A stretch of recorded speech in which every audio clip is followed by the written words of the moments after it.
रावण की नाभि में अमृत कैसे आया? आपने रामायण में ये भी सुना होगा कि रावण को अमरता का वरदान था। रावण की नाभि में अमृत आरोपित किया गया था, जिसके कारण रावण अमर हो गया था। उसे मारना कोई साधारण बात नहीं थी। लेकिन आपको ये जानकर हैरानी होगी कि रावण की नाभि में इस अमृत को स्थापित कैसे किया गया। आज हम इसी के बारे में बात करेंगे। एक समय की बात है, बाली और रावण के बीच युद्ध हुआ, जिसके परिणाम स्वरूप इस युद्ध में महाराज लंकेश को शरीर के अंदरूनी चोट लगी, जिससे कि लंकापति रावण बहुत ज्यादा बीमार पड़ गया था।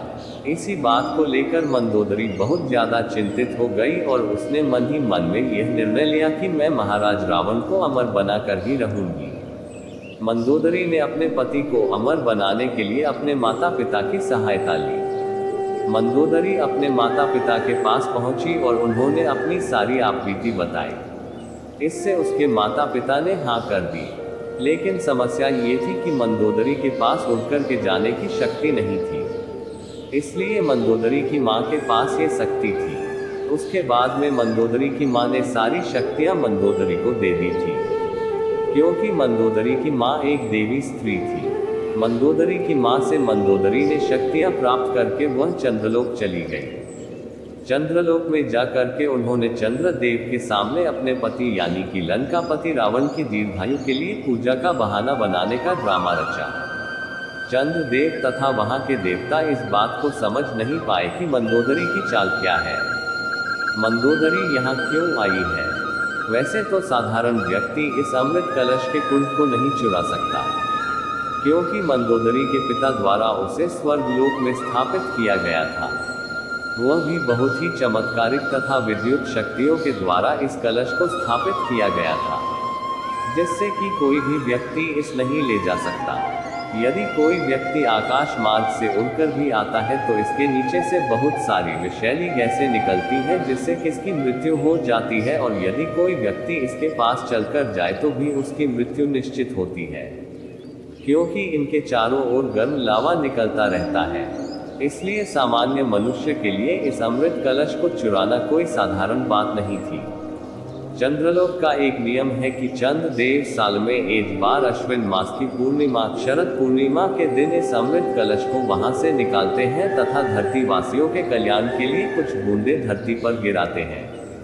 अब मंदोदरी के सामने यह अच्छा मौका था, क्योंकि जिस दिन मंदोदरी गई थी उसके 2 दिन बाद ही पूर्णिमा थी।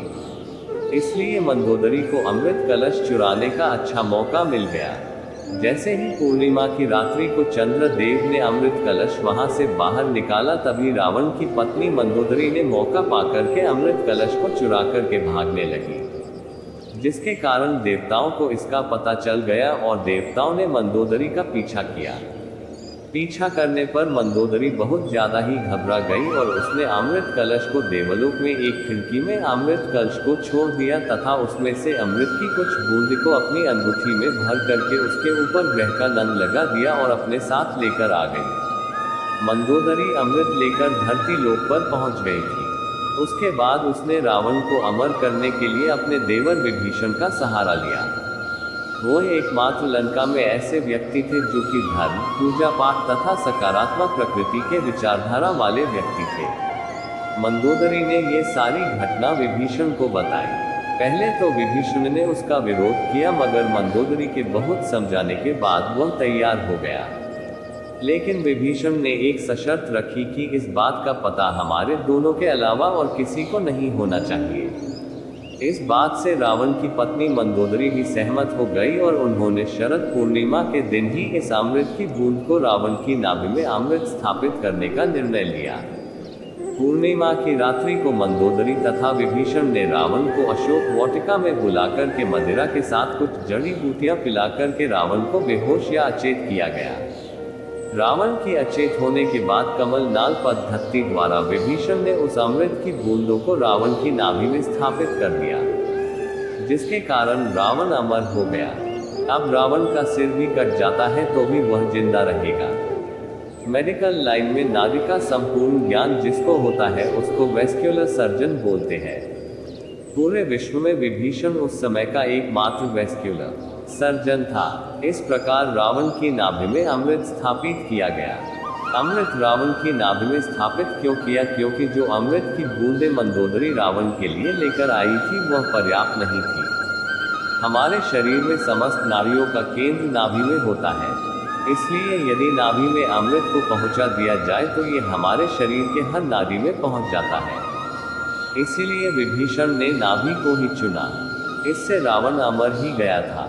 बाकी के रामायण तो आप जानते ही होंगे कि किस प्रकार हमारे श्री राम ने लंकापति रावण का वध किया और समाज का कल्याण किया।